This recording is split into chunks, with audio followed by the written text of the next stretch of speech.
Bonjour à tous. Aujourd'hui, le film que nous allons mettre en position latérale de sécurité s'appelle Star Wars épisode 7, Le Réveil de la Force. Alors, Le Réveil de la Force, c'est un peu comme si pour éviter de se mettre les fanboys à dos, J.J. Abrams et Disney avaient décidé de faire exactement la même chose qu'en 77. En fait, c'est exactement ça, Le Réveil de la Force. Un remake non avoué d'un nouvel espoir repompant allègrement chacun de ses personnages et de ses situations et donnant la désagréable impression de voir une version upgradée d'un même film. Le Réveil de la Force, c'est Rey à la place de Luke Skywalker, Finn à la place de Han Solo à la place d'Obi-Wan Kenobi et Kylo Ren en Dark Vador de pacotille.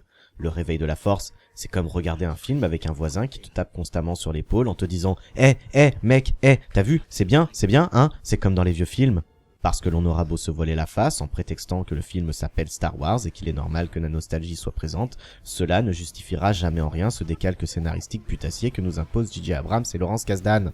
Le Réveil de la Force, c'est l'histoire d'un robot porteur d'un message secret qui se retrouve sur une planète désertique et qui va être aidé par un autochtone en mal d'évasion se révélant étrangement réceptif à la Force. Dans sa quête, il sera aidé par un gimmick rigolo qui aspire à une vie tranquille et par un vieux loup de mer qui va lui servir de guide au sein de cet univers. Et si à la simple évocation de ce synopsis, vous n'avez pas encore compris où est le problème, je pense que je ne peux décidément plus rien pour vous.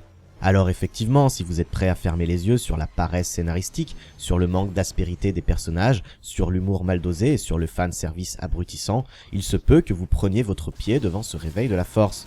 Pour les autres, vous n'y verrez qu'un réveil de la farce à l'air faussement cool qui ne parvient jamais à s'affranchir de ses aînés, alors que la promotion du film nous prétextait exactement l'inverse. Le Réveil de la Force, c'est un film qui va sans doute faire réévaluer la prélogie à la hausse, car tout imparfaite qu'elle était, elle avait le mérite de nous proposer autre chose que cette triste photocopie. Le Réveil de la Force, c'est un film qui ne raconte rien, qui ne parle de rien du tout, car n'en déplaise aux branlétomanes décrypteurs du dimanche, jusqu'à preuve du contraire, réutiliser une imagerie historique forte ne s'appelle pas traiter un sujet. Le Réveil de la Force, c'est un Kylo Ren dépeint comme un ado attardé en pleine crise de rébellion et dénué de charisme qui ferait presque regretter les pleurnicheries de Hayden Christensen. Le Réveil de la Force, c'est une Daisy Ridley proprement insupportable avec ses yeux constamment écarquillés qui sent bon le coup marketing pour faire plaisir aux féministes et que l'on va devoir se farcir pendant un minimum de 2 autres films.